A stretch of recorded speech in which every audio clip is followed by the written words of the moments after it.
So that's been kicked off. Just a reminder, everyone, I'm Brian Robertson, manager of supply resource planning with Cascade, and this is our fourth tag meeting. So far, we've held 8 targeted tag meetings and up to this point, 3 regular tag meetings. And this is our fourth tag meeting. So today, what we have is we'll actually skip over introductions. If you end up coming off mute and speaking, please introduce yourself. There's a lot of material today, and I want to make sure we have enough time to get through it. So if you do jump in and talk, please introduce yourself and let us know which company you're representing. We have a quick safety moment. We'll jump into some resource integration results. We'll talk about an incremental supply resource. Then we'll jump into distribution system planning. And then we'll open it up for feedback. But just as a reminder, feel free to send us questions in the chat, raise your hand, just come off mute and interrupt us is fine as well. We want this to be informal, and please feel free to ask questions. You can even shoot us emails if you don't want to put the question in the meeting. And then we'll go through the 2025 IRP timeline and next steps. So just a quick safety moment. Make sure you avoid being distracted from what is outside of your car by what is on the inside. So while you're driving, the easiest way to be an attentive driver is to make sure you program your GPS or your mapping before you start driving. Turn off and silence your cell phones and put them away so you don't get distracted and don't see that you get a text and want to read it while driving. Make sure you close laptops and turn off any tablet screens. Try to set your radio stations beforehand so you're not having to look at that while driving. Do not interact with in-vehicle technology while on the road. And if possible, avoid eating and drinking. And then complete all personal hygiene. So no shaving or doing your makeup while driving. Please try to avoid those so you keep yourself safe as well as all the other drivers safe. Before we get going with the presentation, I also wanted to remind everyone that we do have a IRP webpage. The link is here at the bottom. When I send out the final presentation, that'll be attached. Out on the website, you can find video recordings, the presentation, and minutes from the previous 8 targeted tag meetings and the previous 3 tag meetings. There's our contact information in here. How to get involved in the IRP is also included in here. A lot of information included on our webpage. So please feel free to go out to that webpage. It's a great resource if you're a little behind on the IRP process. This will help you get caught up.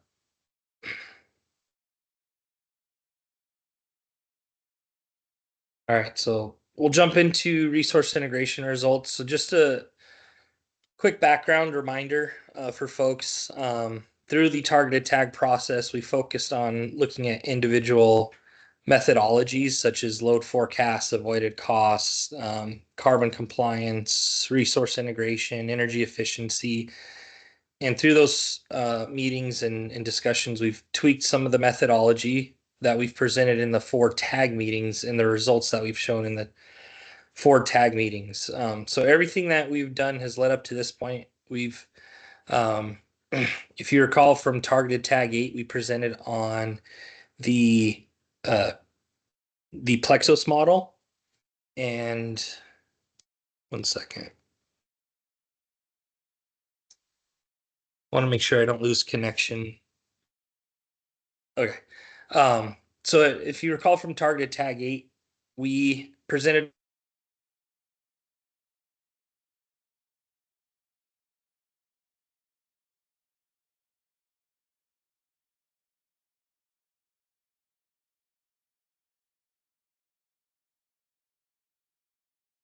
All right, can you guys hear me? Yeah, I no. got yeah, sorry, Yes. I got disconnected for a bit. Um, so yeah, I wanted to remind folks that the Plexos model, what it does is it takes the load forecast. So we've put in load forecast, a reference case forecast, which is generally pretty flat growth, a higher growth forecast, which uh, takes more of our recent information and expands it out to our more historical growth and expands it out forward, and then a declining growth. That way we can gather information through our Plexus model as to what our resource integration would look like under these different scenarios. Each of these scenarios take in our demand side management, so our energy efficiency, as well as other compliance options. It considers our current supply side resources, our pipeline contracts, our storage contracts, our gas contracts, as well as considering alternatives as well. So new supply contracts that we could take in. So with all that said, we'll jump into some of the results.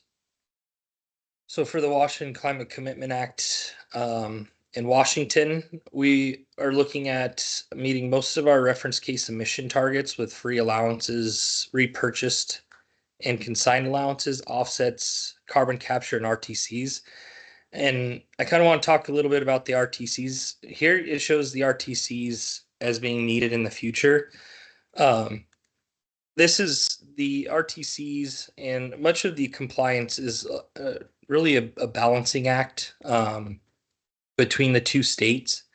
So I'm going to be jumping back and forth between Washington and Oregon, and I think it's important that we model Washington and Oregon at the same time. That way, we get the intertwining of the two compliance obligations, um, and how that's modeled in Plexos and how it impacts each other. So when I jump to Oregon, you can see that in Oregon, what is happening is that RTCs are being recommended to take earlier, and that it's banking um, allowances as late as possible when the RTCs are more costly. Um, and so what I wanted to show with this chart is that Plexos is recommending taking as much as it can and banking as much uh, of the allowances as possible to push it out to 2050. Now, Cascade will likely take a more balanced approach and not bank and then use those banks and then bank a ton at the end. It'll probably be more of a very balanced approach where we would bank a little bit each year, and then towards the end start utilizing that bank on a much more flat perspective. And so these results will probably be tweaked a little bit, but I wanted to share this just so you could see how Plexos optimizes optimizes these models, and the how Plexos has this perfect knowledge, but we also have to take into consideration that it may do things that are not totally realistic, and that we'll have to take this information and kind of utilize it to perform to produce a narrative in the IRP. So this brings me back to the Washington, where you see these RTCs at the end. When we do adjust this organ to be much more balanced, this may end up utilizing more RTCs towards the end, and so these RTCs might get taken up in Oregon. So this is something that we need to keep in mind between Washington and Oregon in that interplay, and trying to keep costs as low as possible for both states. Are there any questions on that?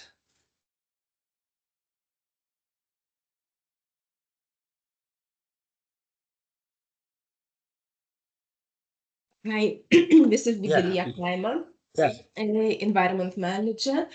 And so I already talked with Devin that in compliance we have different demand numbers. So did you have a chance to check it? Yeah, good question. So yeah, from the first presentation I sent out, the Oregon actually had a higher demand. And that was we incorrectly plugged in the wrong demand for the reference case in Oregon. So that's been corrected. That's what is seen here in this new version. So we've cleaned that up. We've put the correct demand number for Oregon in here, and those are uh, these are the correct reference case numbers now. Thank you. Yeah, thanks for the question. And also, because I knew, I just want to be sure, is it, it's slide 6. So I see that free allowances are only till 2030. Am I right? With free allowances. Yes, free allowances, yes. Yeah, it's still 2030, I mean. Yeah, so we get so we are given allowances up to that red line, and then we're required to consign the allowances. So 2025, I believe it's like 75%, and then it drops every 5% each year. And so I think 2026 we have to consign 80, 85, 90, 95, and then to 2030 we have to consign all of it. Okay, thank you. And so, yeah, that's the free allowances. Those are the ones that we are not required to consign.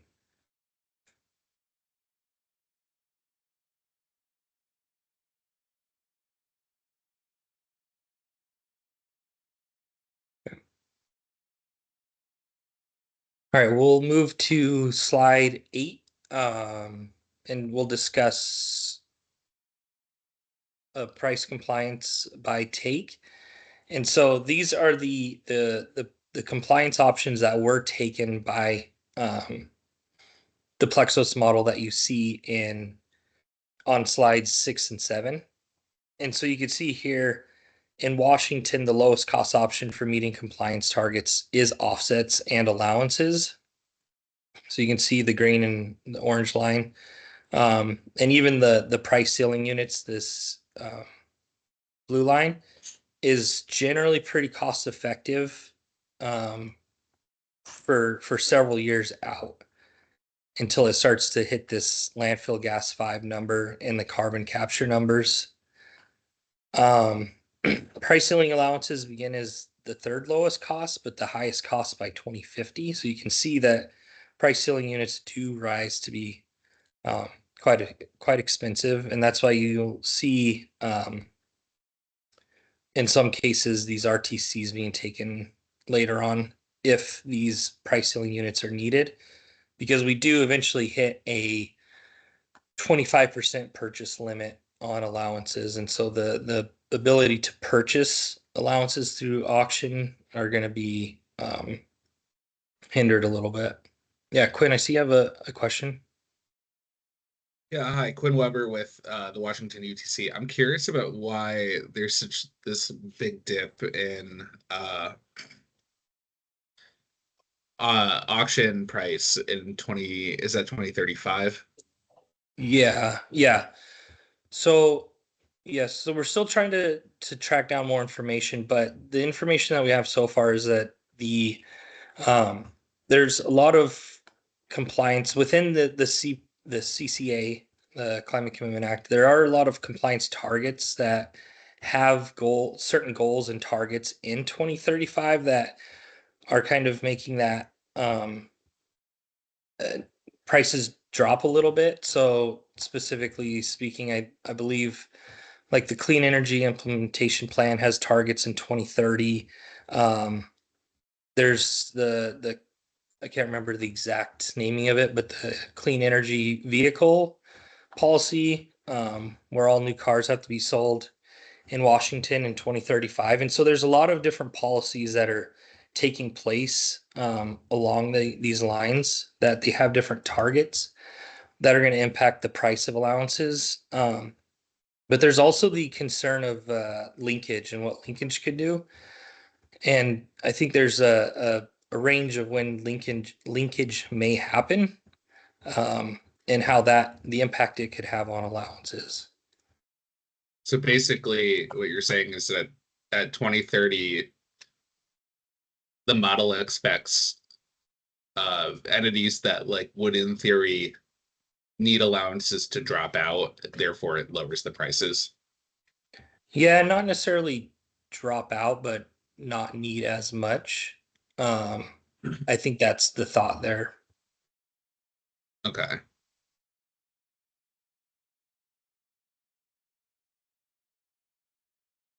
And then, yeah, and just to mention, the Washington allowance forecast is provided by a third party consultant.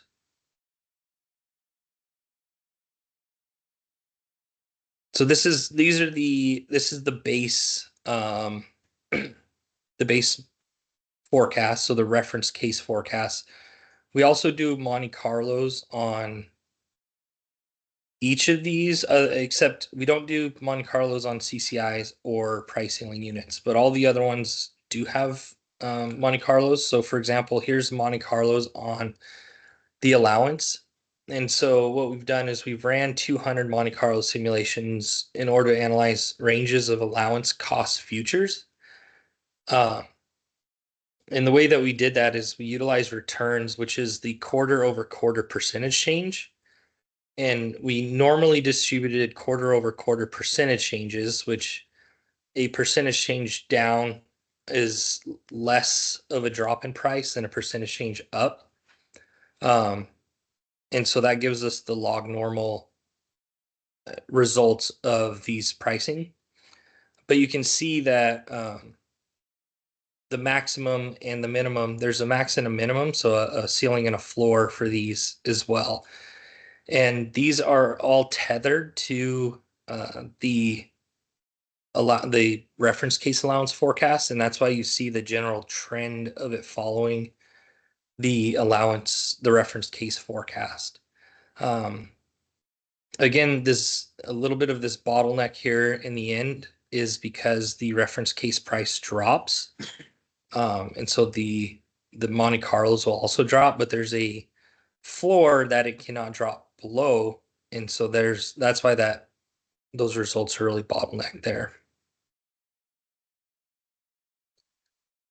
So what do these Monte Carlo pricing results look like, matched up with the reference case RNG? So you can see here, I've pulled different percentiles, 10 through 100 percentile.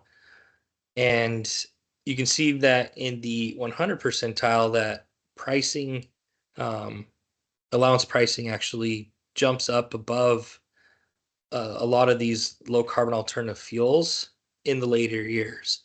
And so what you'll end up seeing in those, when we run those models, so we'll run Plexos under all of these different models, and you'll be able to see what happens in a high allowance scenario where allowances increase above these low carbon alternative fuels.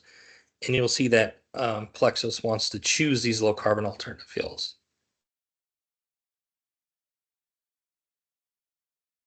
So, and then you could also see that even in some cases, I don't know the exact draw it was, but it actually jumps up above carbon capture for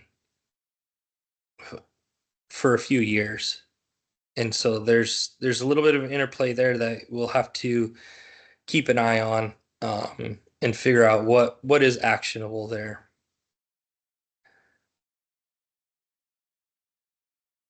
Are there any questions before I move on? There's a question in chat. Okay, there's a question in chat.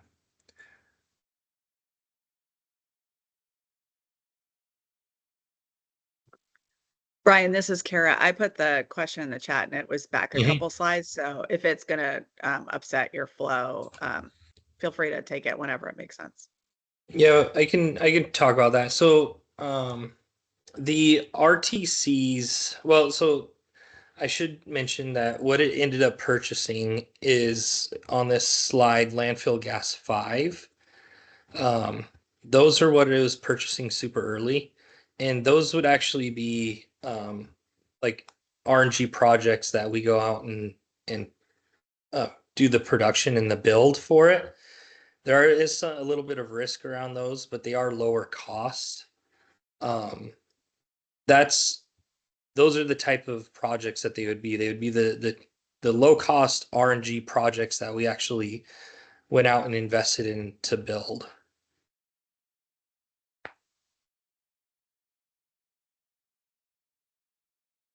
Hopefully that answers your question. Yeah, thanks. And presumably there'll be more detailed discussion in the IRP about Yes. that selection. Yeah. Yep. Yeah, exactly.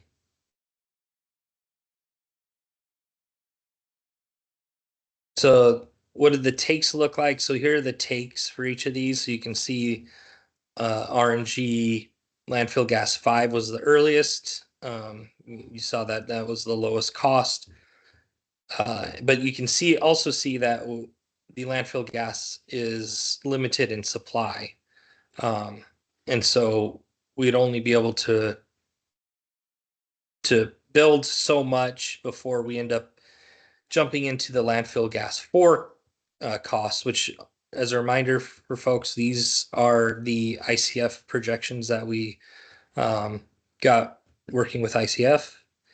Um, and so this is Cascade's 13% share of what would be available. And so you can see that landfill gas 5 would be pretty limited. And so we would have to move to landfill gas 4, eventually some wastewater. And then we do have some opportunities that we've identified in Washington where we could get some carbon capture. So we'll definitely be looking into those. And obviously if costs move, so just to talk a little bit back, to go back a few slides, Cascade is not doing a set it and forget it IRP plan, right? So the idea here is that if carbon capture end up coming in lower than allowance costs, Cascade may end up jumping into it earlier. So we're always evaluating, we're always staying in the market. If green hydrogen solar becomes super cost effective for whatever reason, and it's cheaper than CCIs or cheaper than allowances, Cascade would be in the market for that. So this isn't a set it and forget it plan. A lot of the Plexos modeling is just trying to understand the interplay between these low carbon alternative fuels and um, allowance costs, offset costs, and banking allowances and things like that. Yeah, Quinn. Hi, Brian. Yeah, so last tag, you had said that you didn't imagine that any carbon capture was coming on by 2030. Is that then still the case? Yeah, I wouldn't anticipate any carbon capture prior to 2030, mainly because we've had some discussions, but it just seems a little bit too far on the future of actually happening in Washington State. We're always keeping our finger on the pulse there, um, and keeping our eye on costs. So the reason why we said it wouldn't be before 2030 is so in the model we've set it so it couldn't start before 2030, Okay. just because we aren't exactly sure when that may happen. Yeah, and Kara had asked in the chat about thermal energy networks, but I'm also curious about where those are in the mix. Yeah, so we so TENS is very new, and we're still trying to determine how TENS is going to take place, whether that's going to impact current customers or if it would only impact future customers or new customers. That's still to be determined. We're going to have some narrative around tens in the IRP, but I don't anticipate there will be much modeling around tens as of now. We just don't have enough information to model around tens right now. Sorry, one follow-up on this. Would you be able to, in theory, model it as like some generic resource, or would you Yeah, need to? I mean, we would just need information on costs and things like that. Okay, I've done some research into this myself, and I can send you over some of what I've found so far. Okay, yeah, that'd be great.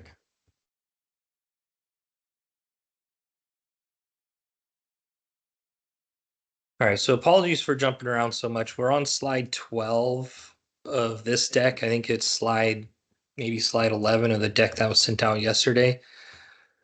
So here's Washington Climate Commitment Act compliance under a high customer growth scenario. So again, meeting expectations with allowances, repurchase consign allowances, offsets, carbon capture.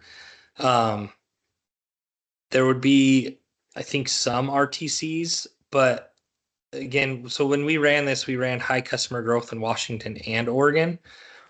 And so Oregon with a high customer growth would be taking up a lot of the RTCs in the model. So that's why there's not as much of the lower cost RTCs available towards the end in Washington.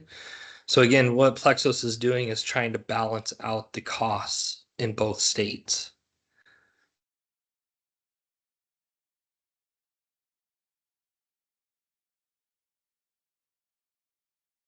Yeah, Quinn? Yeah, I am curious about the kind of divergence from the demand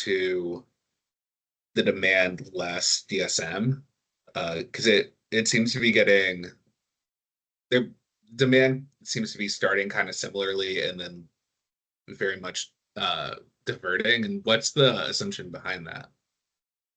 Yeah, so the assumption on the high growth is that the building codes would be, so there's the Washington state building codes that are in place right now, and it has decreased growth quite a bit.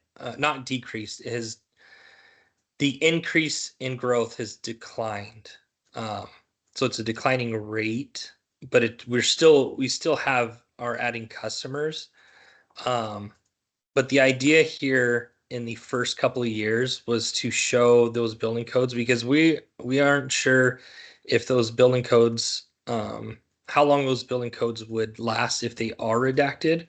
And so the idea behind the high customer growth was that eventually these Washington State building codes, for whatever reason, were redacted um, or redone, and customer growth ended up going back up. And so this isn't to say this is a prediction of what will happen, but we want to have an understanding of what our compliance looks like if this does happen.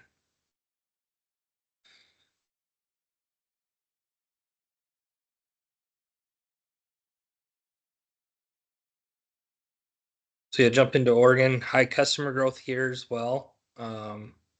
You can see that again, RTCs are being taken earlier. That way it can bank allowances for later on when those RTCs are a higher cost or in the future years when they're higher costs.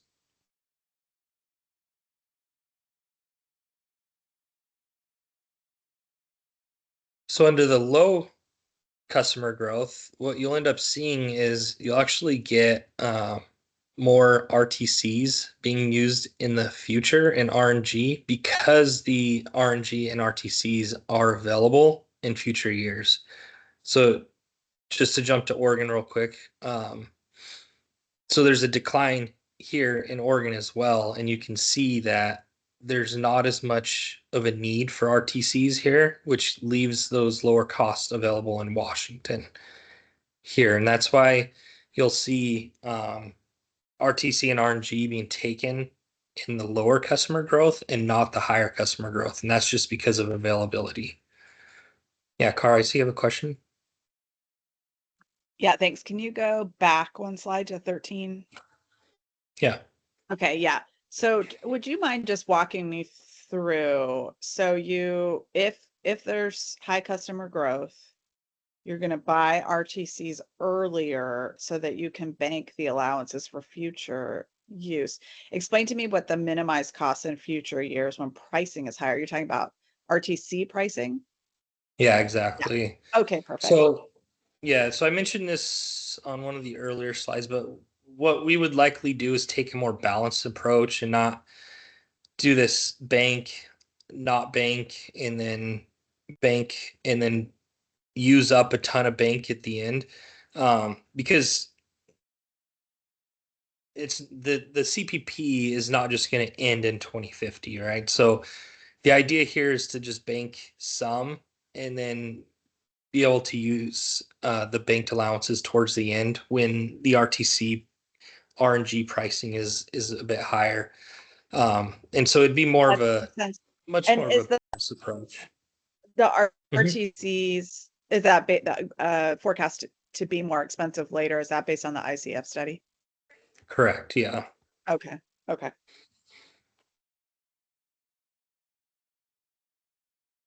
Thanks. Yep.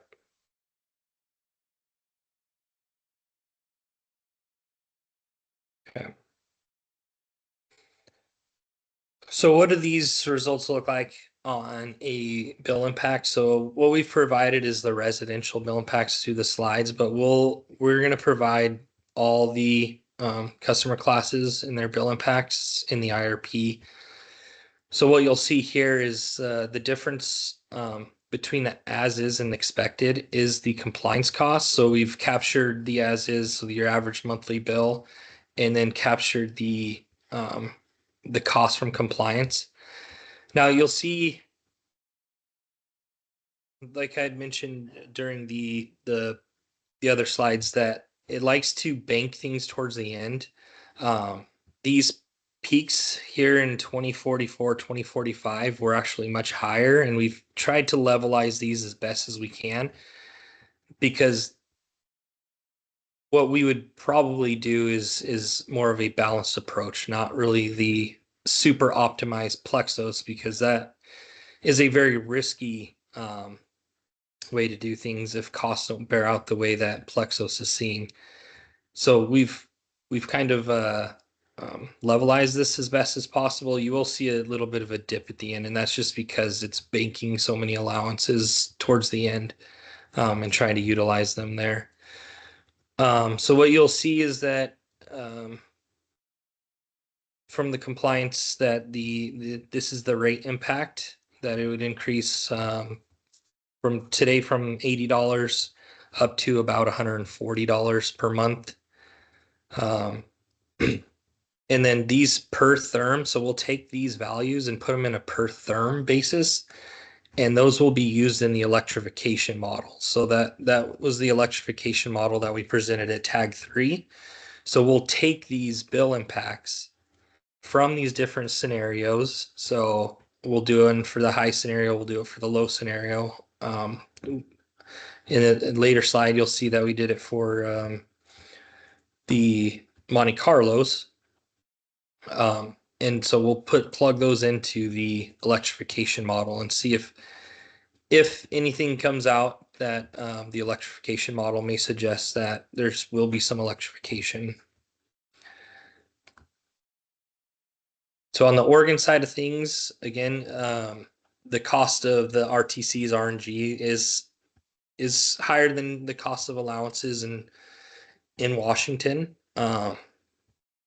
So you'll see that the pricing actually increases quite a bit more in Oregon under the CPP than we see in Washington under this Climate Commitment Act. And again, these per therm values will be used in the electrification model. Just so everybody's familiar with the gray is the as is. So this is without any carbon compliance obligations, and just to show kind of a business as usual case, and then to understand the impacts of meeting the carbon compliance. That's the orange line. And then the blue line is incremental annual. So that's the incremental annual amount that they would have, that a customer would pay between the as is and the reference case.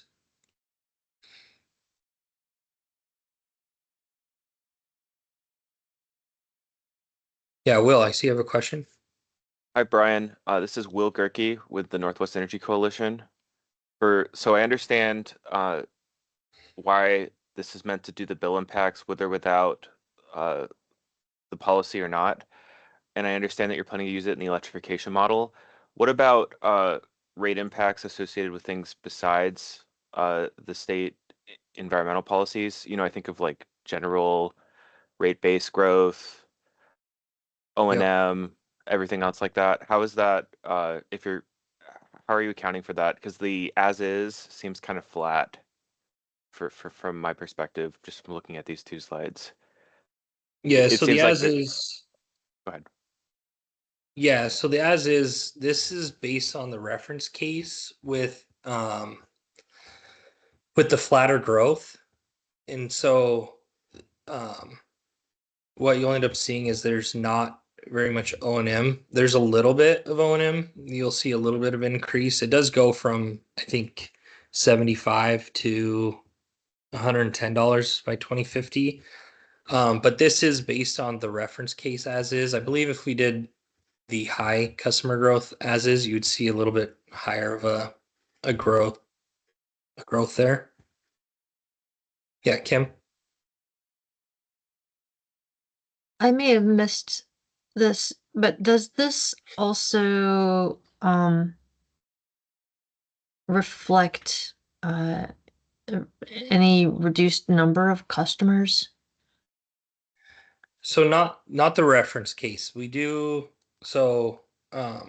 we do have the low customer growth case. I don't have the bill impacts for that yet though. Okay. Okay. But thanks. they will be provided in the goal is to have them provided in the March 5th draft filing when we Okay. file the draft. Great. Thanks, Brian. Yep.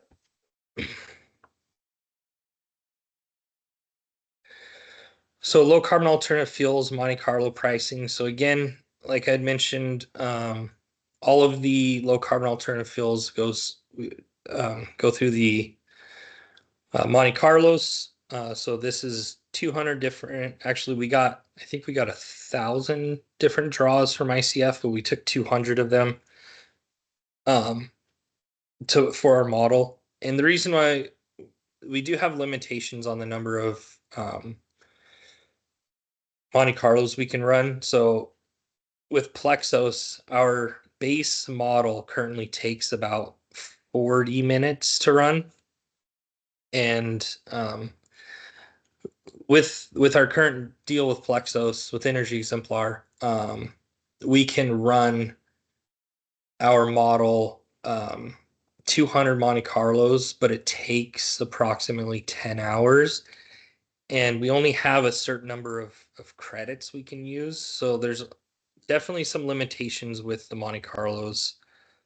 So that's just something that we have to keep in mind. Yeah, Quinn, you have a question? Yeah, I'm just curious about how you picked the Monte Carlos from ICF. Was it just kind of random? Yeah, we just took the first 200. Okay, thanks. Yeah. Yeah, and if there's a desire to we did attempt to try to find like different percentiles, but it was very difficult to do that. So right now what we did is took the first 200. I may poke around to see if there's any Monte Carlos with extremely high pricing and extremely low pricing and make sure those get in. But for now it was just the first 200. And also we haven't ran all 200 yet. Like I mentioned, we have a certain number of credits for this here. We've ran 50 so far. And so there's room to kind of adjust that. If there's any recommendation, we can definitely look at that. So these low carbon alternative fuel Monte Carlo pricing. So you can see RNG, the gap between the landfill gas is $156 per metric ton CO2e, up to $627 in 2025. And then you can see that range expands quite a bit later on. This is just due to the uncertainty of pricing around landfill gas. And where the direction it may head. So the minimum cost we saw was $413 per metric ton, and the maximum was $2,065 per metric ton. And again, these are only 50 draws. We plan to provide the same information in the IRP narrative. And so these numbers may change a little bit when we actually include all 200 draws. And then wastewater, you can see there slightly higher pricing. And then the range is quite a bit higher in 2050 compared to 2025. And then we'll provide all of so the goal is to provide the bill impacts for each rate schedule for both states, the low carbon alternative fuel pricing, Monte Carlo pricing. All of this information are going to be provided in the IRP appendices. There's a lot of information. So there'll be information to dig through. If you have any questions about where certain information is, please feel free to reach out and we'll point you in the right direction. Wait.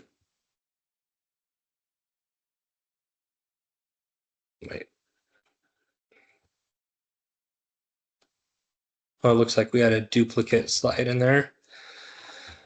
So I'm going to jump to slide 20. I think this might be slide 19 on the version that was sent out yesterday. So this is the low carbon alternative fuels Monte Carlo takes and the range of when they were taken. So for example, landfill gas 5 in the 50 Monte Carlos that we ran so far, the earliest it was taken was 2028 and the latest it was taken was 2030. So this shows you based on cost how things can maneuver in terms of when we would actually purchase a project and things like that. And again, if an actual project comes in lower than landfill gas 5 that we see in the Monte Carlos, the what actually may happen is that we end up doing it even earlier than 2028. So again, this isn't a set it and forget it plan. This is just to try to understand the different low carbon alternative fuels and how we may utilize them for carbon compliance in both Oregon and Washington. So this table, it identifies the first year compliance option was taken in the range of when it was taken. So you can see landfill gas 5 was the earliest. Carbon capture had the biggest range from when it started. And again, this has to do with the carbon capture price and how it was lower in the first few years and then it jumped up. I think there's some IRA incentives around carbon capture. So those are things that we have to consider as well while modeling these. Are there any questions before I move on?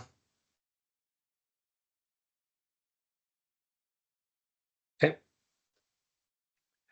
So what do these Monte Carlo results look like for bill impacts? So here you can see the different bill impacts from the different scenarios. I haven't confirmed, but my assumption here on this, the high one that you see there, the green, my guess is that's the higher allowance cost Monte Carlo simulation. So the one that had the really high allowance costs simulation, I'm assuming it's that one. And so you can definitely see the impact that these allowance costs, low carbon alternative fuel costs have on these. And when you first look at this, you may think that these are a little bit tight, but you have to remember that Plexos is optimizing at the optimal solution.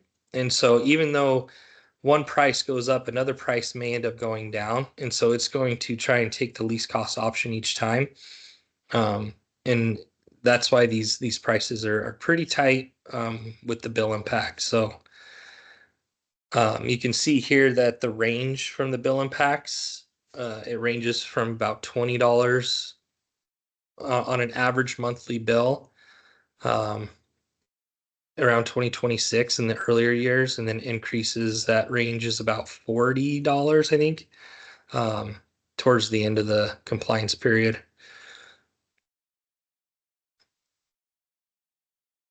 Are there any questions on that before? I think that's it for the resource integration section. So if there's any questions, I'll take those now. If not, we can jump into the incremental supply side resources section.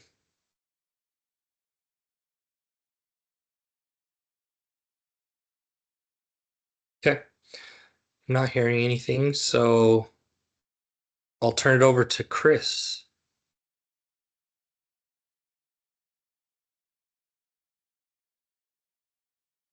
Chris, are you there?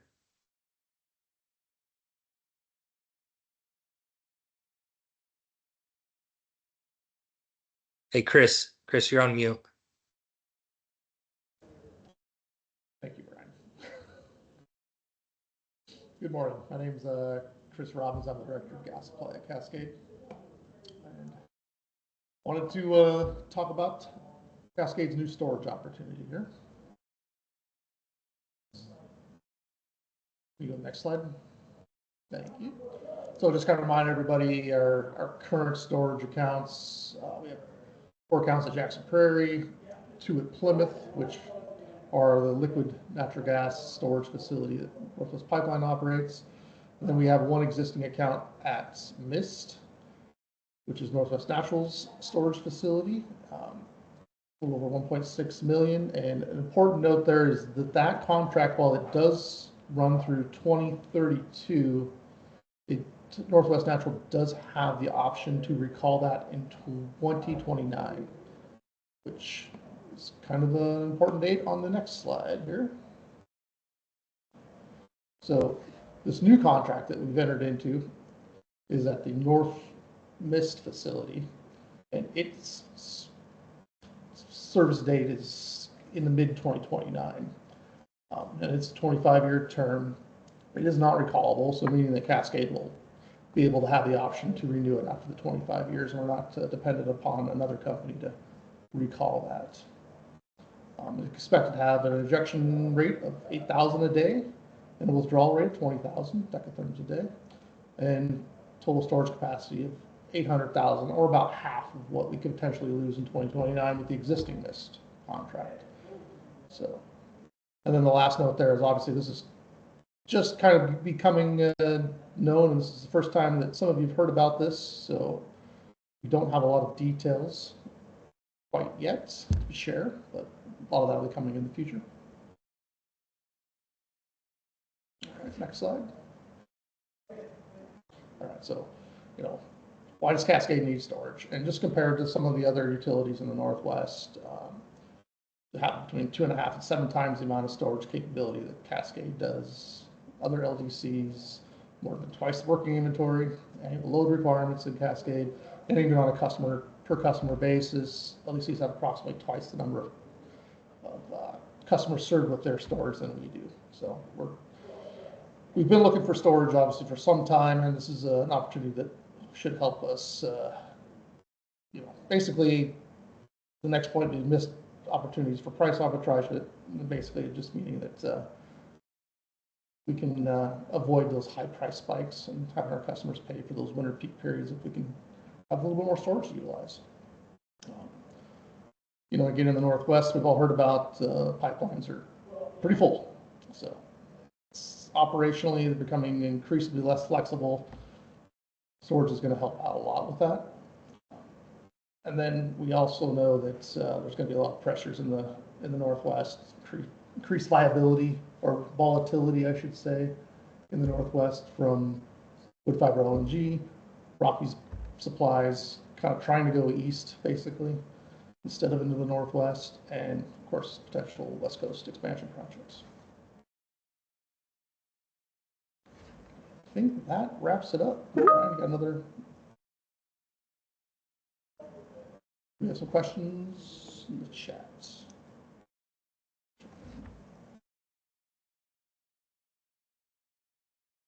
Provide an update on Cascade's contract with GTN Express. Yeah, that's fully in service right now, as of mid-December, I believe. So that is full from, you know, NWGTL, or so basically the two Canadian pipes from NGTL to Foothills to GTN. So not sure if you're looking at something beyond that. It is operational and being utilized right now. And other questions? Kim? Hey, thanks. Yeah, I just am wondering if you could share a little bit more about you just described sort of a decrease in flexibility. How do you see that? Like, I mean, like, you know, what why are you saying that? But like, what metrics do you use, or how do you see it, like operationally? Sort of like, what's the signal that you all get that indicates that something different needs to happen? Right. So, you know, just in the Northwest, so we got, you know, Northwest Pipeline, GTN, the main pipeline serving Idaho, Washington, Oregon. They're maxed out, fully contracted, and there's very little, call it wiggle room. They have very little ability to operate outside of normal conditions. So any kind of cold weather really throws, or any small, even a small offset, something goes wrong on the system, compressor outage, that sort of thing, can throw the entire system off now. So there's just no flexibility at all. So having that extra storage allows us to kind of mitigate that concern. So, you know, it creates, Northwest Pipeline creates a couple things, both operational flow orders, which, you know, basically gas trying to move from the south to the north into the I-5 corridor. That becomes restricted much quicker now. So storage allows us to kind of fill in those gaps. And then it helps us avoid, you know, entitlement penalties from pipelines, and shields our customers from those sort of things. It could be created as a result of cut supplies. Thanks, Chris. Any others? Big Byron going? Yeah, thank you. Byron Harmon from the Washington UTC here. I came into the meeting a bit late, but I guess a question I have is, how do we square this idea that Cascade needs more storage with the reference case for the IRP being a gradual downward trend in demand? Like, how do we square those? Right. So it's storage is, you know, in my mindset anyway, it's different than additional capacity concept of additional pipeline capacity, because we're not serving more. We're trying to provide more of a cushion for our customers, more of that price arbitrage concept. So the fact that we don't have as much storage makes our customers much more susceptible to those price spikes. So even with less customers, you're still, you know, as I mentioned, I think you're still susceptible to those price spikes. So again, the other LDCs have possibly twice the number of customers per decatherm of storage. So even as those decline, those customer counts decline, you still need that increased storage to help mitigate those volatility price spikes. And the other point on that is, if we look at 2029 and if Northwest Natural does recall our current mix, we're only replacing about half of that storage. So we're actually declining in 2029 potentially. We're just trying to kind of mitigate that decline of storage a little bit more with this new storage contract. And I guess this is more of a question for Brian in terms of like Plexos optimization.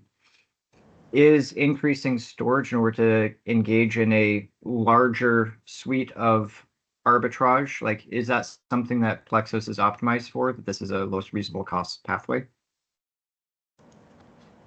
Yeah, it can optimize for that. I think one of the tricky issues is Plexos, it can't handle like OFO orders as well. And so like Chris had mentioned, if we can't flow from the south or if we can't flow from the north, we're we're required to purchase that gas in one area.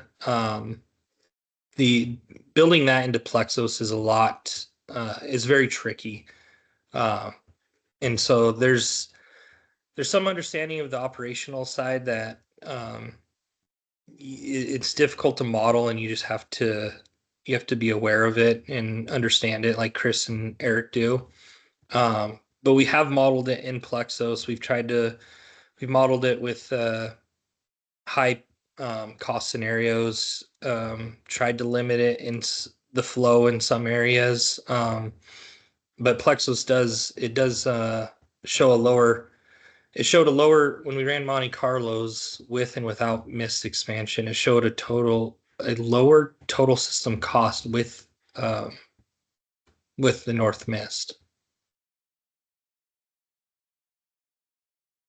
Okay. Yeah, I appreciate that, Brian. Thank you. Mm-hmm. All right. If there's no further questions, we can move on. Okay. So yeah, before we jump into the distribution system planning presentation, I recommend we take a quick break. Kara, I see you have a question. Yeah, there was a question in the chat that got missed. I just wanted a little bit of yes. history, not too long, but whether this, and presumably this is something that Cascade's been recognizing for maybe a decade or maybe even longer. I don't know. But can you talk a little bit about past evaluation of acquiring additional storage and why that wasn't done earlier? Yeah, I don't, Chris, if you want to handle this question, but my understanding is just availability. Yeah, essentially we've been looking for storage for a really long time. That's Northwest in general has as well, but we've been looking for it. We've looked at opportunities I know in California, just cost-wise, they're just kind of prohibitive and operationally didn't make a lot of sense. But there's just not very many opportunities to have storage. There's no, Jackson Prairie isn't expanding at all anymore. There's no more additional storage available at Plymouth or Clay Basin. It's all basically being utilized right now. So the only opportunity becomes these new projects that come along. So that's basically it. All right, thank you. Okay, so I recommend we take a 5-minute break and come back at 10:05, and then we'll finish it out with the distribution system planning presentation.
All right, it's 10:05, so we'll get going again. I'll pass it over. Well, yeah, I'll pass it over to Zach. Hey, everybody. Get my camera on here if I can. All right, yeah, so I'm Zachary Sowards. I work within the engineering services group with the Montana Dakota Utilities Group here. Yeah, kind of switching gears over to distribution system planning. This portion of the presentation is a little bit of an outline of what we'll talk about. First, we'll talk about the modeling process for our systems. We'll go through how we identify deficits within those models, how we determine enhancements or reinforcements to address those deficits. Talk about the review of different options for reinforcements and those enhancements. We'll specifically talk about enhancements that were identified for the 2025 to 2029 budget, and then we'll touch quickly on the iterative process of the IRP. Next slide there, Brian. Just an overview of our system to begin with before we get into modeling. Our natural gas system, is built up of a lot of different diameters of piping. We have plastic and steel within those systems, operating pressures ranging between 20 psi and 900 psi. We have what we classify as distribution pressure, high pressure distribution pressure, and transmission, kind of three different classifications of pressure systems there.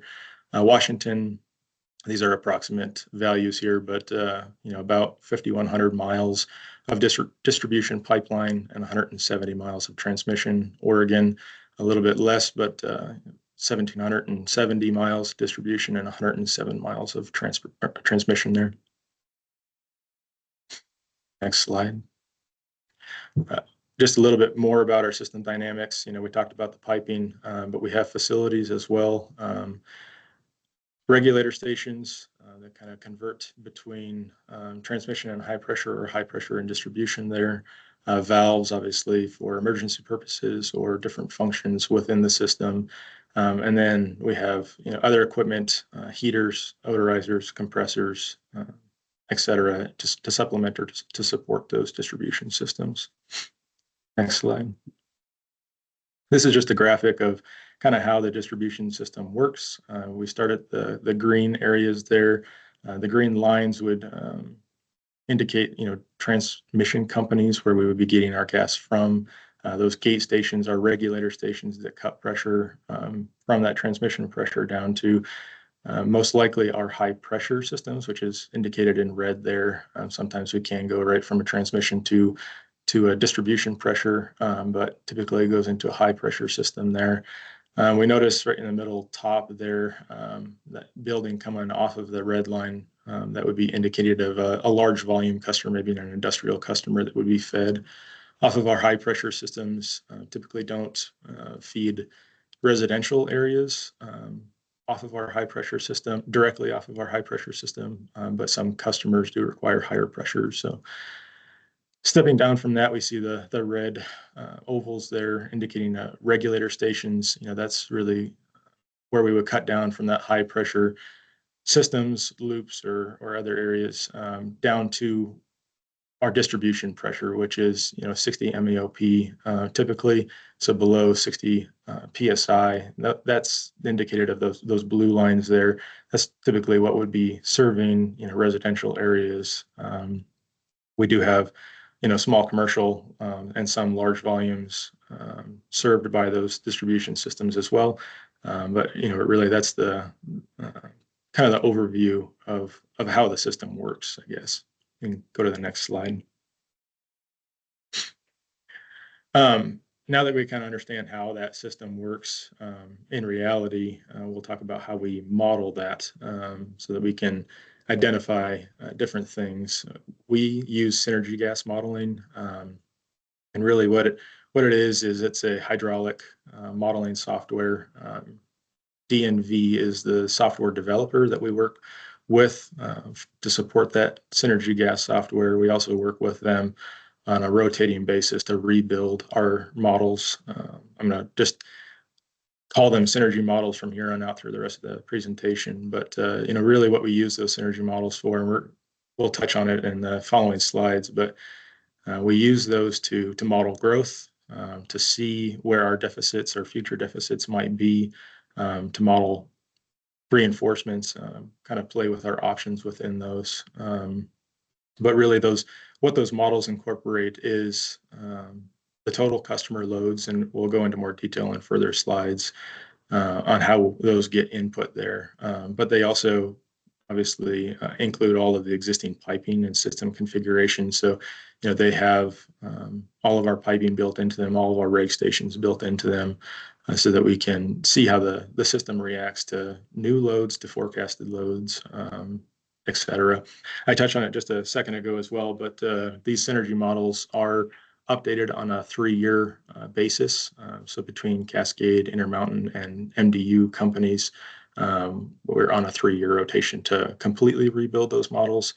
We do update them on a daily basis as things get connected as well. But we can go touch on that in the next slide here.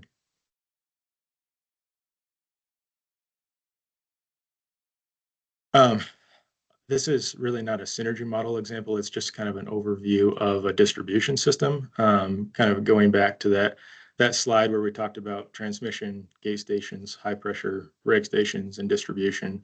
This is kind of an overview of how some of that works. The green lines in this are typically not entirely in this image here, but the green lines are typically steel high pressure lines. Those red dots would indicate regulator stations that cut that pressure down to our distribution pressure, which is less than that 60 PSI, 60 MEOP. And those blue lines are indicative of plastic distribution systems. But I think in the next slide here, it'll touch or look more like what synergy looks like for us. Yeah. So really, that was a screenshot from our GIS, the previous one. This is a screenshot from our synergy model. So you can see, they're a direct overlay of each other. How these synergy models are built is getting an extract from our GIS, which includes all of the pipe diameters, the pipe materials, because it has different roughness. Gas flows through steel and plastic slightly differently, and that includes all of those values when we export out of GIS and import into the synergy model here. We can go to the next slide. We touched on it a little bit ago, but again, every 3 years we go through an entire rebuild. So that last bullet point there, Cascades models were rebuilt in 2024. And when we do that, we export a current GIS shapefile. So everything that is in our system in reality and is in our GIS system gets exported at that date and time and gets sent over to DNV. And we work together to build those models, rebuild them. And we're going to go into a lot more detail about the different types of data in further slides. But in addition to those shape files, we also, at that date and time, we import new customer data as well. So every customer has a history, and it's obviously always improving as we go forward. We're getting more history to be able to pull into those synergy models. But once we get the shape files from GIS and the customer information in there, as we build those models, they go through a validation and calibration process as well. What we do for that is we bring in all of our records for whether it's pressure or flow, SCADA, ERXs, the different type of equipment that monitors and documents events or pressures. We bring those in and typically use a single date and time that we can validate a model based off of. So we would bring all of that flow and pressure data in and calibrate our model accordingly. So we would take that date and time and a pressure in a certain location. We would see what synergy was expecting it to be at that date and time, and we can calibrate the model accordingly. And then finally, the model build process, once we have a validated model, we work on a design day model. So that would be kind of your peak, winter peak day. That's how our models are typically saved. We can adjust temperatures within them to model different scenarios, but everything in our models is based on a winter peak or a design day model. That's the worst case scenario type model. So that's how they're saved and how they're evaluated. You can go to the next slide. This is the further detail that I was touching on about customer data. This is just a single example, but for every customer connected to our system, we have billing data for their loads. Some of it is captured, just through ordinary meters. Some of it we have SCADA or Metrotech or electronic type of metering there, so we get a little bit more detail, like on an hourly or a minute basis for those customers. But no matter how it's brought in to the model through that billing data, and every customer will have this type of data that is brought in. And we'll talk about it in just a second, but it's brought into a CMM, customer management module, within Synergy Gas. And we can go to the next slide. It might be the next slide here. Oh, sorry. This is what I was talking about, the SCADA data.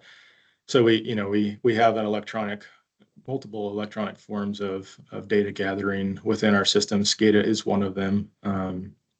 It typically models flows and pressures at designated sites. So a lot of our gate stations and large volume customers would have SCADA, which gives us real time data for what they're flowing, what their pressures are, but it also obviously documents historical data that we can pull into these models as well. And go to the next slide. Continuing on data gathering here.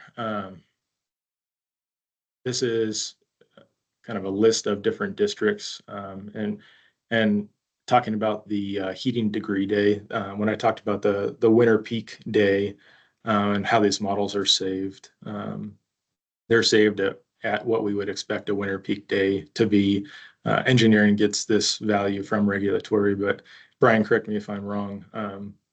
It's a 30-year look back of looking back at what the coldest temperature was on an average basis, on a daily average basis, not a single point in time, but an average over the course of the day. And that is what we use as the peak heating degree day in our models. I can get into a little bit more detail, but how that is actually calculated is the peak heating degree day is 60 minus the average daily temperature, meaning that 60 is kind of when it is expected that heat load would begin to come online in a system. And so we take everything as a distance away from that 60, if that makes sense. So I can touch on that if we have questions on that later, but we can go to the next slide here.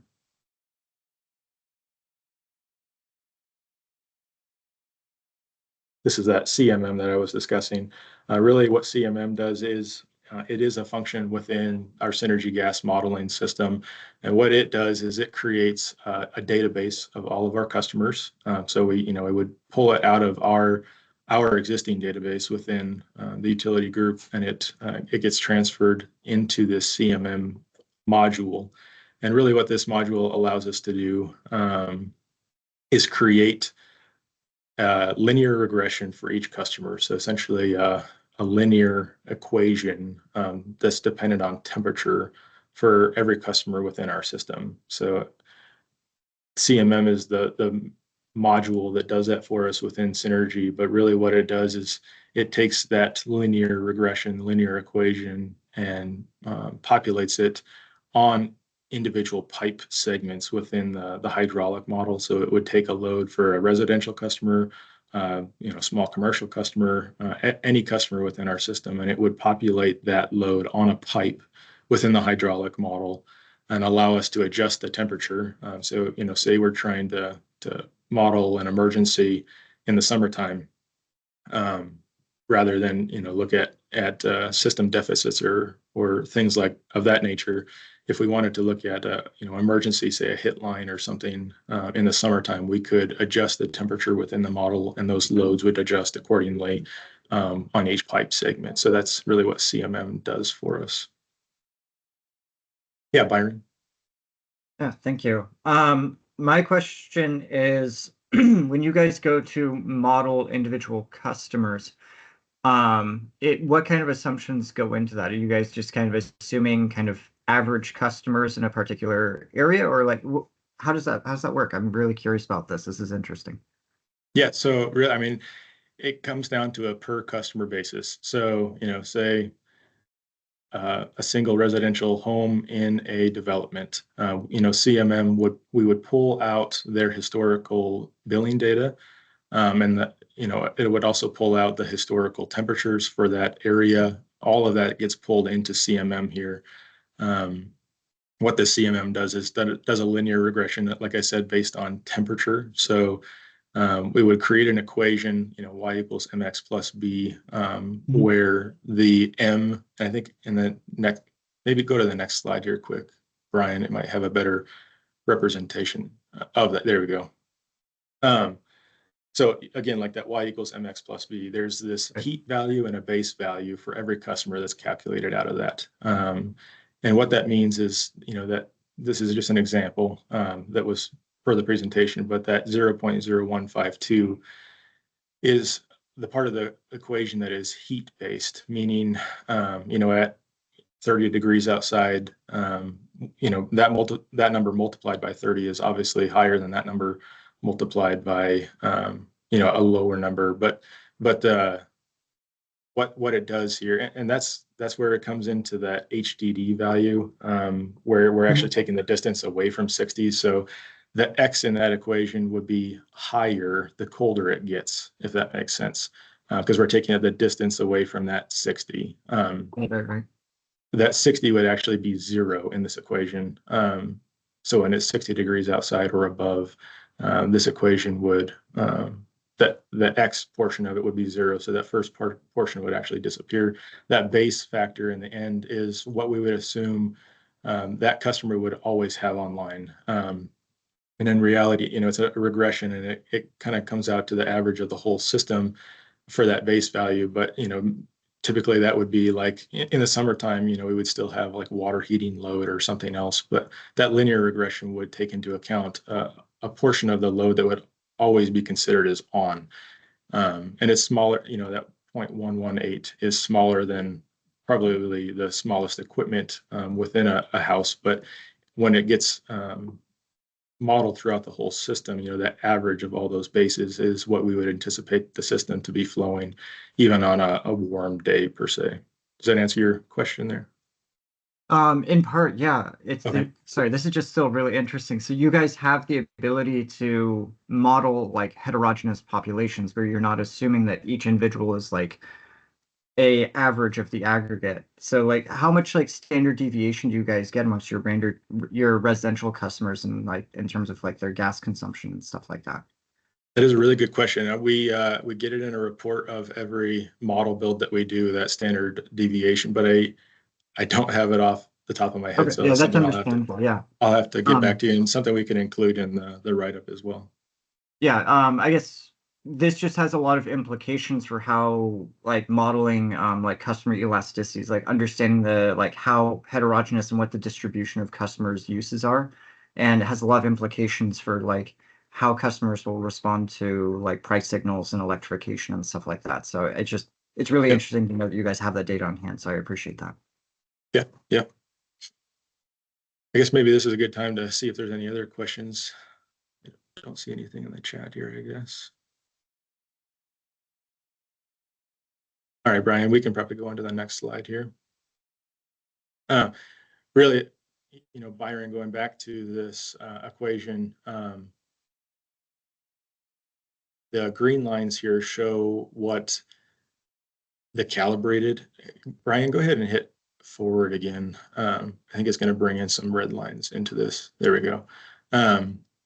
This is a good representation of kind of how the model looks. You know, we try to calibrate it on a cold day, but typically, you know, we don't always have access to a peak day. You know, maybe the last 3 years hasn't had an extremely cold weather day that would match up with our peak. So if we look at this linear regression, you know, part of it is interpolated out to that peak degree day, if that makes sense.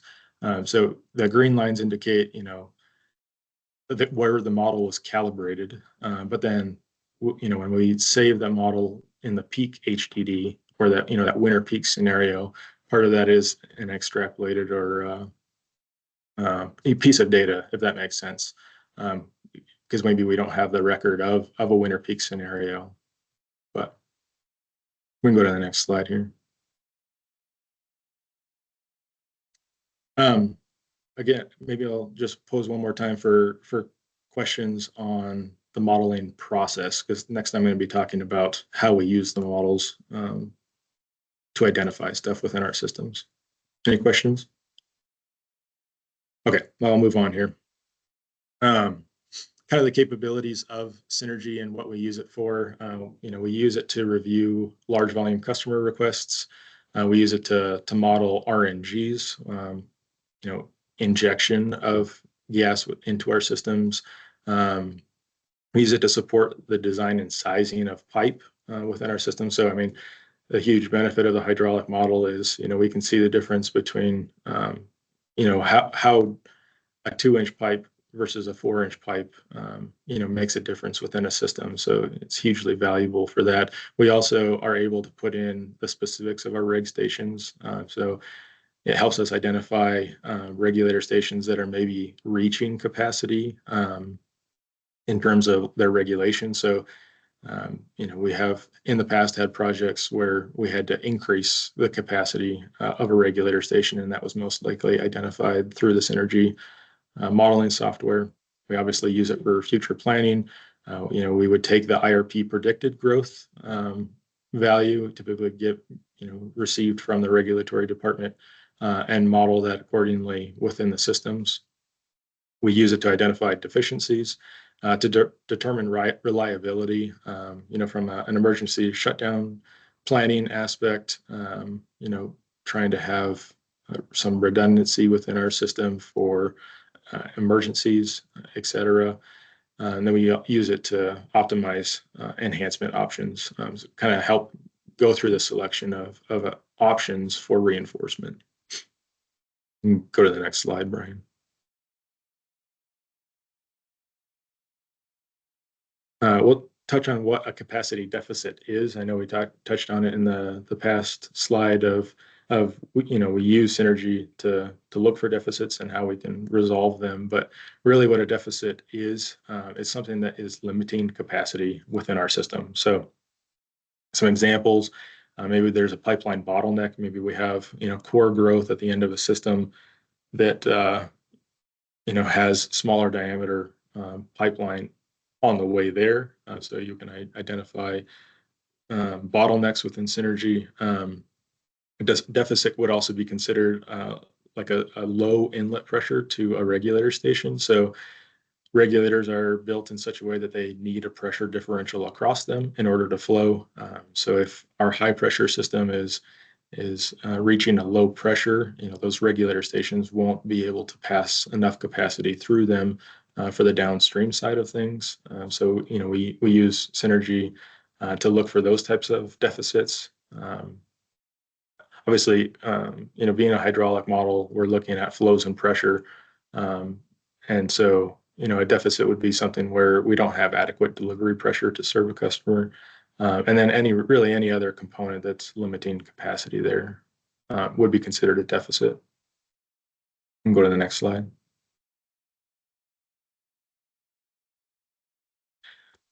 So how we use the modeling process to make sure that we can meet growth predictions. So as a part of the IRP, you know, we complete an extensive review of our distribution systems, going through all of our models, and that's on a 2-year rotation. So I'm going to touch kind of the iterative process of the IRP at kind of the last slide of my presentation, but you know, I'll go over it quickly here too. we're doing this IRP process on a 2-year rotation. So we're looking at these models closely from an IRP perspective, from a future growth perspective, every 2 years. But then in addition to that, our capital budgeting cycle, we're going through yearly through these models to see, identify deficits, identify areas that need reinforcement, or that need projects in order to maintain system reliability. Those are on an annual basis. And then if a deficit is identified, excuse me, we're evaluating that reinforcement and alternatives using that model. I think that some of the next slides here are going to be about kind of those alternatives, or how we go through that reinforcement selection process. But yeah, we can go on to the next slide here. Okay, any questions up to this point? Nothing. We'll talk about enhancements and reinforcement options, and how those deficits that I just talked about are identified, and then using the model to resolve those deficits. So some options that are available to us for enhancements, obviously, pipeline, whether it be a replacement, a new pipeline for a reinforcement, looping areas. If we have an area that's bottlenecked, there's options to loop maybe from a different area, or backfeed from a different area, rather than replacing that bottleneck. And we'll talk about how we evaluate, what would be the best option. But we can use Synergy to also model what a pressure increase looks like, maybe an uprate of a system, and then the enhancement would be following through on that. But other options available to us are facility upgrades. Those would be maybe a compressor station, or a larger gate station, etc. Also, rig stations. We have regulator stations within our system, but maybe we have an area where the high pressure system comes close to the distribution system, and an additional regulator station would avoid a large pipeline project. So we can use that as an option for an enhancement. Again, I touched on gate stations and compressor stations, but really the facility side of things kind of goes hand in hand with the pipeline side of things in terms of enhancement options. We can go to the next slide. Some of these next slides are kind of I'm a visual person here, so these are some of the most helpful for me to help describe to you, what's going on within Synergy. This is just a theoretical example, something quickly put together in Synergy just to show kind of the process of what an engineer will go through for identification. This is colored by you see the legend there on the right-hand side. This is colored by pressure. We can also, evaluate things based on velocity or flows through pipeline, et cetera. But this one is colored by pressure. We notice that in the northeast corner here, we have some sources. That circle over there, furthest top right, I guess, would be a source for us, typically a gate station. There's probably a transmission line from a transmission provider flowing right through that location, and we would be a tapping off of them at that location. Those smaller gray valve looking symbols in there, those are indicative of a regulator station. So we have the high pressure, you see that gold line in there that's above 60 pounds. We can see those reg stations cutting off of that higher pressure system into our distribution systems here. And really kind of the point of this is to show that area in the south, the bottom corner there, or bottom middle, being in red, being less than 10 PSI within our system, and really, driving the need for reinforcement. Going back to Byron's question about customers, each segment of pipe down here, so the hydraulic models are node based. So, a segment of pipe would be from node to node. Those customers that are in that area, what CMM does is it assigns that customer load, that linear regression. So that linear equation, it assigns that load to each pipe segment that customer is connected to. So, just take, for example, the segment right in the middle on the very bottom that's horizontal for us. There's customers connected to that main, and CMM is the one that kind of correlates their load versus the spatial arrangement of that pipe. So, that pipe is loaded with what is the expected customer load in that area, just for clarification purposes. If we go to the next slide, we'll talk about some enhancement options, I guess. So, like I said, the options for enhancements that we have, pipeline, we have facilities, kind of generalized range of options here. So those yellow circles, there are options to maybe those regulators are reaching capacity. Maybe there's restraints within those reg stations, and Synergy would allow us to see the utilization of those regulators. So maybe the regs need to be upsized. Maybe an additional reg station needs to be placed in a different location. In order to not get into the weeds too far, I mean, I didn't populate what those regs are, but if we go on to those orange lines, facilities or pipeline, the regs would be the facility side of things. The orange would be options for pipe reinforcements. So we can see on the western edge there, we have good pressure. It's, in green there from a legend standpoint. Seems like a good spot to be able to pull some pressure on in order to reinforce the area that is low on pressure. So, I mean, those are good options, or this is kind of the list of the options that we get to go through as an engineer to see what might be feasible. And really moving forward in the presentation here, we'll talk about, the feasibility side of things. From a modeling perspective, those pipe options, might look good, but maybe there's environmental or physical limitations to allow, or avoiding allowance of that type of thing. So if you go to the next slide, I think we're going to look at an aerial. Yeah. So if we look right in the middle there, that's an airport. So that one option for reinforcement of a pipe just kind of got thrown out the window because of the physical limitation of being able to put a pipeline across the airport there. If you go to the next slide, it'll show the other reinforcement that's available. So this is that lower pipeline segment. If you go back 2 slides there, Brian, sorry. If we see that, you can go forward one more. I'm sorry. So this is, again, that GIS system, an aerial overview, shows roads and other limitations, shows obviously rivers or waterways, railroads, highways. If we see that segment right in the middle and the bottom there, that's an opportunity that we would be able to put a pipeline in with no railroad crossings, with no waterway crossings, probably in right of way along the existing road there. So that becomes a better option at this point in terms of our selection process. You can go forward to the next slide here again, Brian.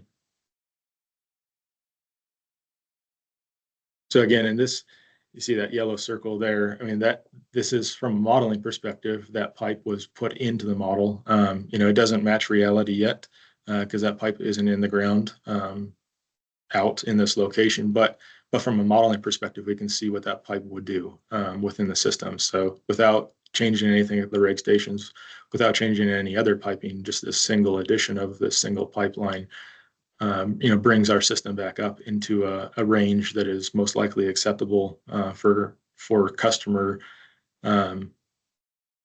capacity, if that makes sense. We can go to the next slide.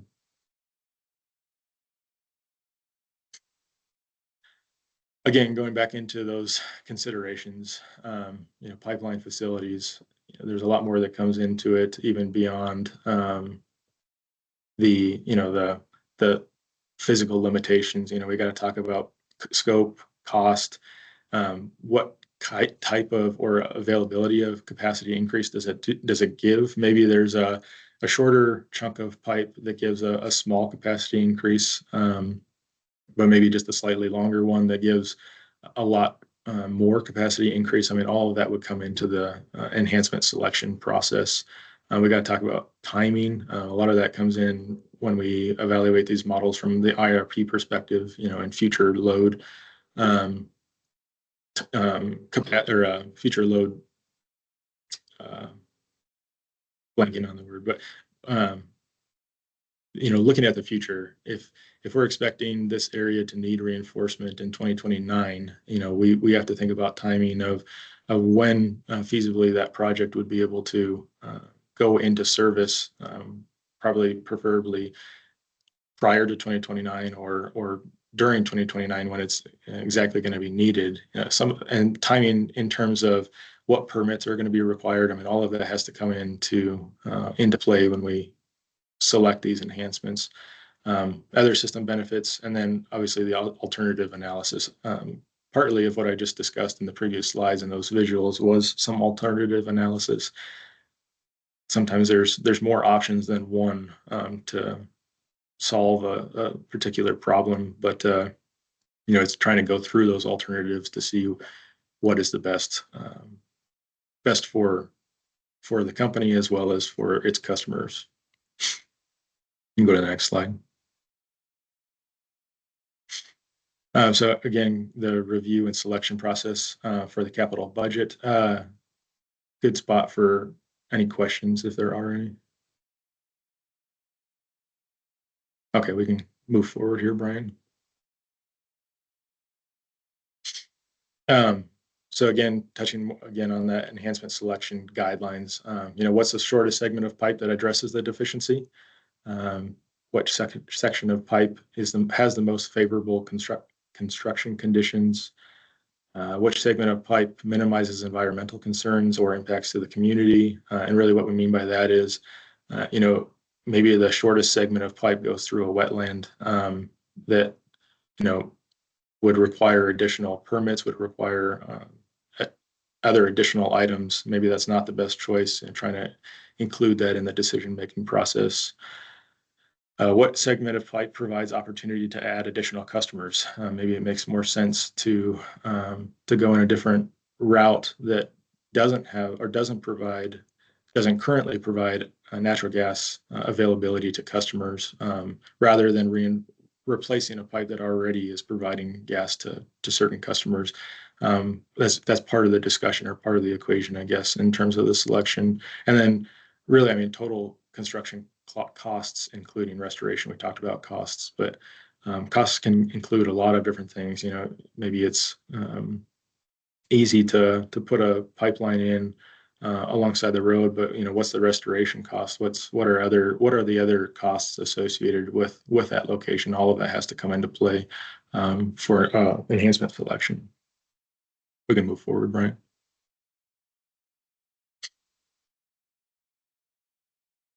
And this is really just a visual of that selection process. And we have our inputs that come into the models. So we have the IRP growth data. We have design day models, which is what is built on a 3-year rotation basis. And then we have district information that's coming in on a daily basis. And I didn't touch on it earlier, but the engineering's job within the utility group is to take the daily happenings within each area, within each district, and add those to the model. So we have processes in place for larger customers actually get modeled individually. So on that 3-year rotation, if we're nearing the end of that 3 years, we're missing some of that CMM type data for newer customers because maybe a customer's come online within the past 3 years. But that is where engineering would go in, and there's a specific set of criteria of what customers we do model. We can't model every residential customer coming online. We do try to model developments, subdivisions coming online, and then there's a certain criteria that a customer would meet that they get to be added to the model individually. So within those 3 years between the model build process, those models are updated on essentially a daily basis in order to evaluate pressures and what we're expecting in terms of like a cold weather event, so that we can have plans in place for things like that. Going through, the system limitations, and those enhancement projects, just like we talked about, what's the benefit, what's the feasibility, what's the cost, and walking through that process multiple times. We can identify enhancements, but then we have to, look at their feasibility, their costs, move on to ranking projects. The utility group can accomplish, only so much during a given year. So we have to kind of rank those projects on, what's priority, what timing, going back to the timing discussion, of when a project would be able to go into place. And then ultimately that is how they get scheduled into the budget. On an annual basis, those budgets either get populated for a new project or updated for a project that's, say, been planned for the previous 3 years. Annually, those would get updated with fresh information to keep it current. You can go to the next slide. Yeah, Byron. Yeah, could you go back 2 slides, please? I was wondering if you could speak a bit to what kind of environmental concerns and impacts to communities that you guys consider. Like first, I guess, like methodologically, how do you collect that information? And then how does that align with like the cost benefit or like an engineering analysis? Like how do you guys square up those competing imperatives? Yeah, really, that's a kind of I would say, a cumulative output of engineering, our environmental groups, et cetera. So it's sitting down with, we have maybe a set list of available enhancement options to us, but sitting down as a team with our environmental group, within engineering itself, to try to evaluate, what kind of, again, back to that ranking scenario of a project, we try to look at all of those things and look at all of those inputs and, evaluate what's the most economical, what provides the best capacity, and some of those avoidances as well. I think that's probably the best way I can answer that question, if that makes sense. It's really that team effort between multiple departments of, engineering would provide a list of available or optional enhancements, but really that would get pared down based on input from other groups as well. Thank you. Yep. Oh, sorry, didn't mean to do that. But you're good. Any other questions? All right, Brian, we can go a few slides ahead. Okay. So these are enhancement projects that have been identified for the next 5 years that we wanted to touch on here. Obviously, the IRP write-up will include a lot more detail than these slides will, but this is a good overview of the projects themselves. But really, the next 5 years worth of capital budget has identified these projects. I won't touch on the names right here because we're going to go into detail on the next slide. So you can go to the next slide. Kitsap Phase 5 is a pipeline reinforcement that is scheduled or in the budget right now for a planning year. When I say planning year, that would mean, some design, some permit acquisition, environmental concerns being addressed within 2026, and then ultimately construction within 2027. Really what this project planned consists of is 4 miles of 12-inch high pressure steel. Again, the timing, 2026 for design and permitting, 2027 for construction. The benefits of this project is that it completes a 12-inch loop from Shelton to Bremerton. There's an existing 8-inch Kitsap transmission line that was installed in 1963 that goes between Shelton and Bremerton.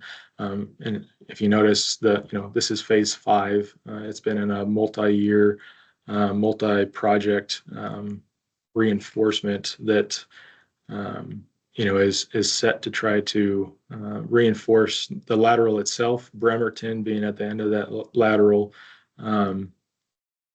So Bremerton's growth, but then also the growth along that lateral as well. So the alternatives considered for this one were minimal because of the long-term planning for this project. Really, the plan has been in place for almost a decade now for this set of phases in order to bring that additional capacity and pressure from Shelton to Bremerton. We can go on to the next one. Aberdeen 8-inch high pressure Wishka project is what it's on Wishka Road, so I call it the Wishka project. The scope of this project is 9,000 feet of 8-inch high pressure. This one is underway with planning and permitting being completed in 2023 and 2024, and is set for construction for this year. Really, I'll skip the timing there because I just talked about it, but the benefits, it provides capacity, high pressure capacity for the continued growth in Aberdeen. Alternatives that were considered for this one is the existing high pressure system.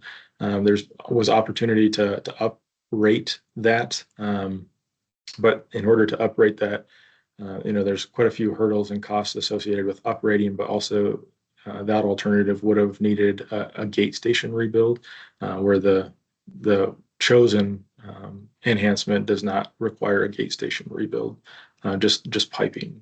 So we'll go on to the next project here. The Richland high pressure reinforcements. This is kind of two different projects that come together to provide the benefit. So the Richland 12-inch high pressure phase 2. It's 3.75 miles of 12-inch high pressure steel. Estimated cost of $9.5 million. It is planned for construction in 2025 here.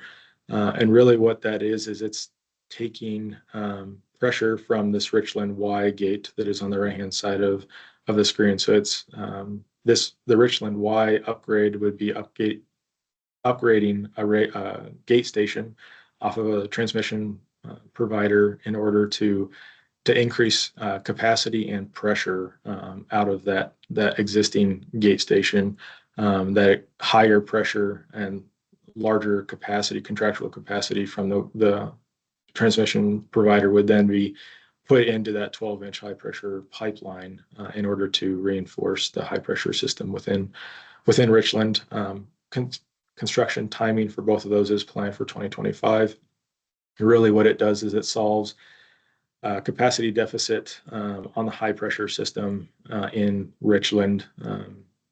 So going back to the modeling side of things, Richland today is in need of reinforcement. So really there's no growth available on the high pressure system in Richland right now, and these projects would reinforce it in such a way that not only would it bring it up today, reinforce the pressures that we need today, but allow for some forecasted load for the next few years here. Alternatives considered for that one was upgrading an additional gate and replacing. So the Richland 12-inch phase 2 is new pipeline. It's not a replacement of existing. One of the alternatives considered was replacing part of the existing high pressure system that we can see on Clearwater and Columbia here, but kind of the decision-making process of whether replacing an existing pipeline or adding new. This one would have required replacing a lot more pipe of existing high pressure. The Richland 12-inch phase 2 really injects some of that capacity and pressure right into the middle of the existing high pressure system, kind of negating that need for upgrading the existing piping, if that makes sense. We can move on to the next project here. Oh, yeah, go ahead, Byron. Yeah, I was wondering if for the IRP document, it'd be possible to get some like graphics or something like that for each of these, where you kind of like show historical demand on these particular sections that need replacement, and then like what the projected capacity gap is, or like some kind of like graphical justification for it. I think that'd really help me kind of like understand these sorts of projects.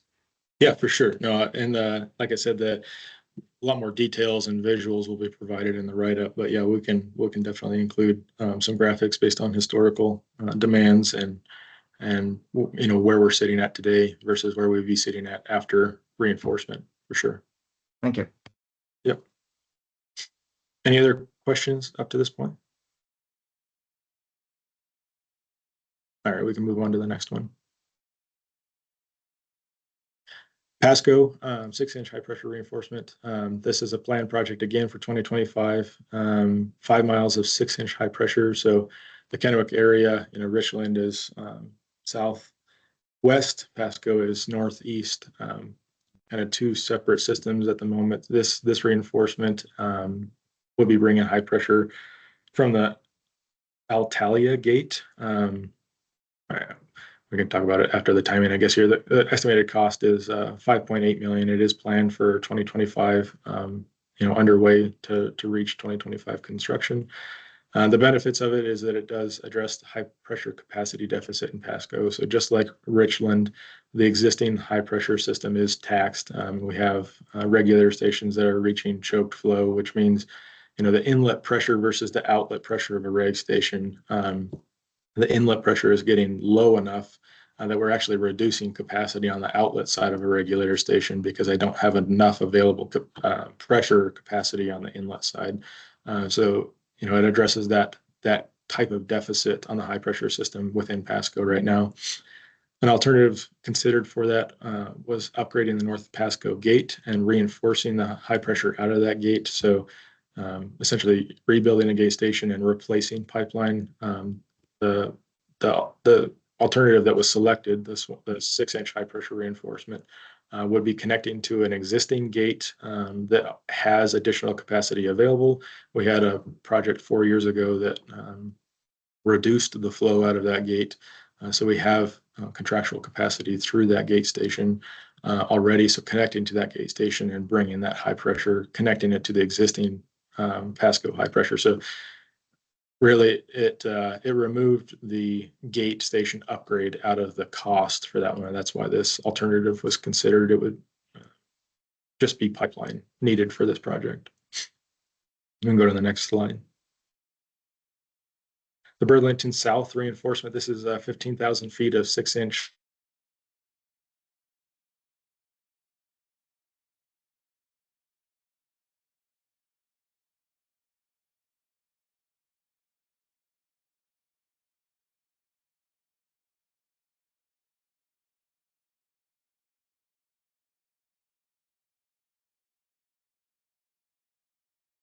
All right, looks like we lost Zach for a bit. We'll see if we can get him back on.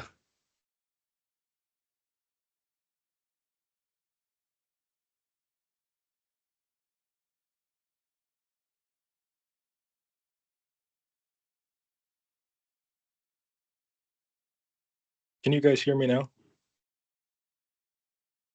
Yes, we can hear you. Okay.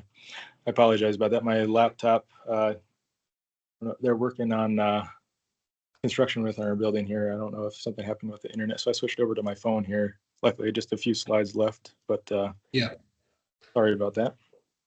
No problem. Again, Burlington South reinforcement is a 6-inch plastic project and a reg station. Planned construction for 2025, and already have some permitting and other work done between 2022 and 2024.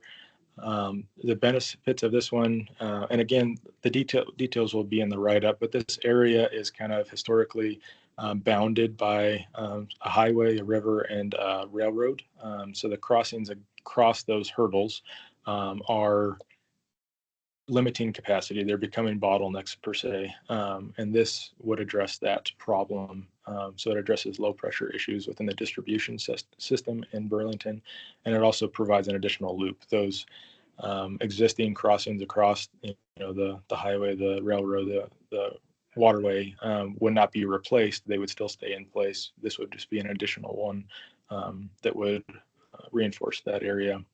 We did look at alternatives for high pressure extension with a new reg station.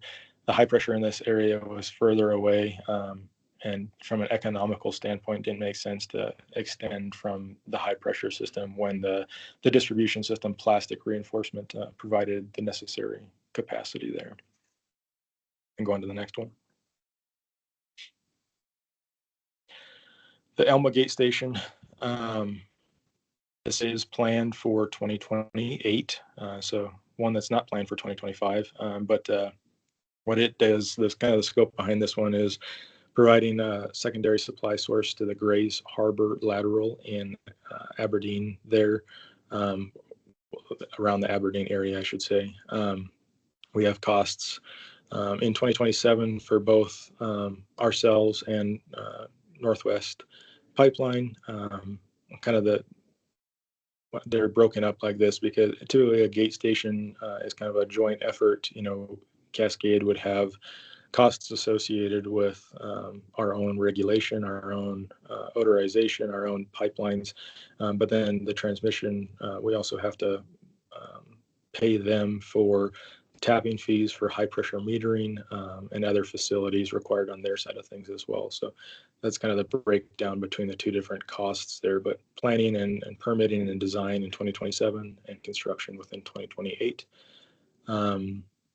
Really, the benefits behind this one is it addresses high pressure issues within Aberdeen, provides redundancy to the McCleary Gate, and then the alternatives considered was replacing or reinforcing the lateral itself.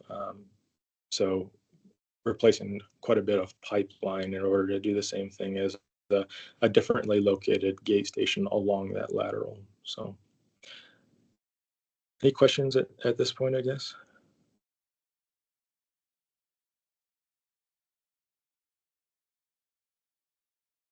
Not hearing anything. Lastly, this is my last slide.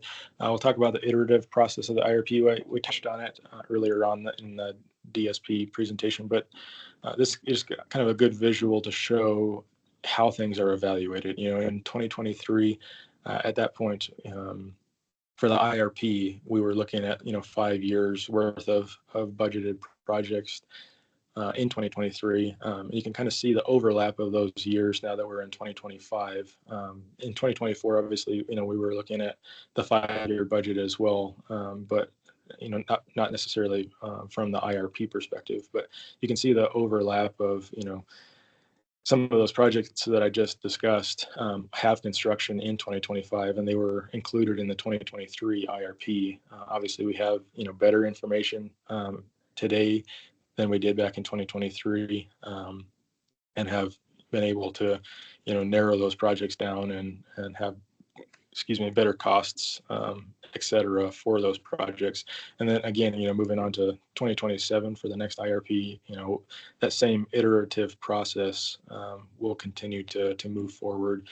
In addition to our 3-year model rebuilds, to our 5-year capital budget process of evaluation, just really shows a visual of kind of the overlap year to year.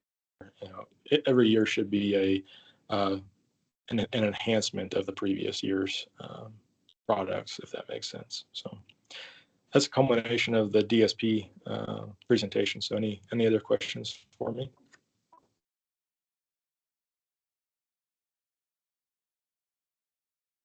Hearing nothing, I might pass it back to Brian here.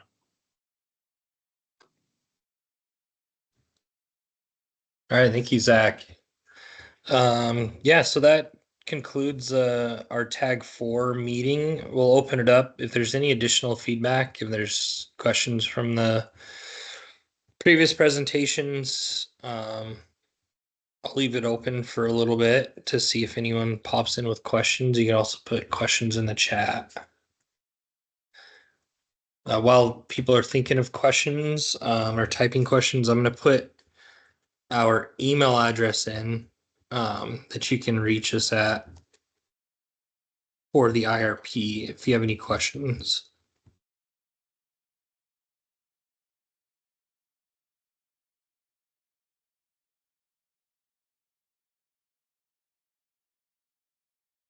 Yeah, Kara? I'm so sorry. I had to miss the middle half of this. So, Brian, if this is something that you just want to address with me separately, that's fine. But curious about whether you talked about non-pipelines alternatives in your distribution system planning analysis at all.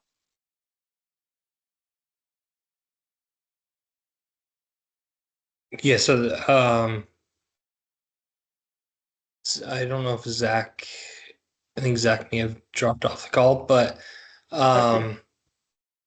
We, yeah, did I we? didn't. Just watch the, I could just watch the recording if you've already talked about it. We didn't touch on it specifically. You're talking about like DSM type stuff. Yeah, or, electrification pilot projects or Yeah. TENS or, any alternatives to investments in the distribution system pipeline.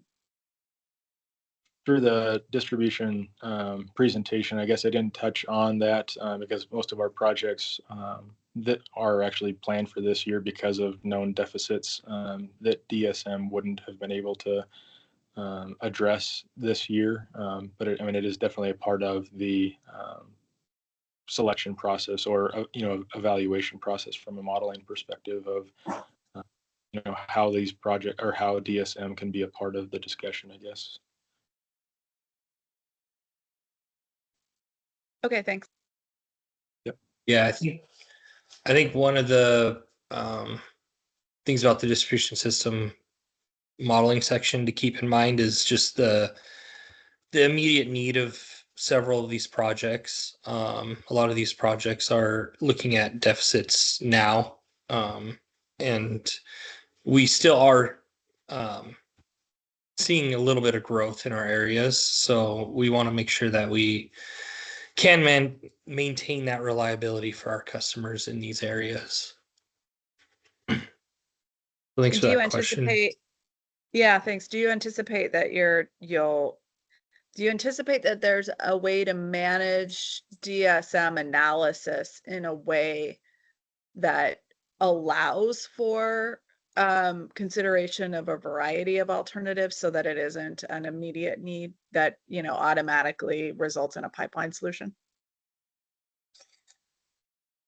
Yeah, so one of the things that we've done in the past is we do include distribution system costs in the avoided costs. And so one of the things that's included in the DSM model is future projected costs for pipelines. Something that we've done in Oregon is we did a targeted approach to DSM, and so we focused on a singular city gate. The issue that we saw with that is those were difficult to get into, get those projects done when they are so immediate. The DSM really needs more time to get those projects in place to see that decline in load. But yeah, that's totally. definitely something that we are kicking around. We've modeled electrification for the first time in this IRP. We haven't gotten it down to a granular level enough to do it on the distribution system side, but yeah, that is it one area that we're targeting to get to. Yeah, I would just love to have, to the extent there's, capacity, just a little bit of a discussion in your IRP about how you plan to get on top of this timing problem. Because I hear that you identify a problem with the distribution system, it's an immediate need, but it would be great to be able to back up right before there's an immediate need and identify the problem and find alternatives that offer a variety of possibilities, including maybe cost benefits to customers. Yeah, agreed. Thank you. Is there any other questions, thoughts? I'm going to go through the schedule. If anything pops up, please put it in the chat or raise your hand. So the remaining schedule, we're looking at filing the final draft. I think I said March 5th earlier. It looks like the schedule says March 4th. So that's what we're targeting to get the final draft out.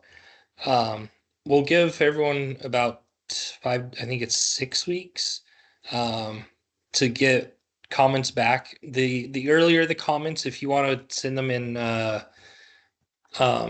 in bunches. So if you want to send a few 2 weeks after, and then 4 weeks, and then your final comment 6 weeks, that's great. The more time we have to incorporate any comments, any edits, before the filing, that's better for us, and better for the IRP overall. But we will ask for final comments to be provided by April 15th. That way we can incorporate it into the final filing. Okay. And with that, we've come to the conclusion. I don't see any hands. I don't see any more questions. I'll just pause for 5 to 10 seconds to see if anything pops up.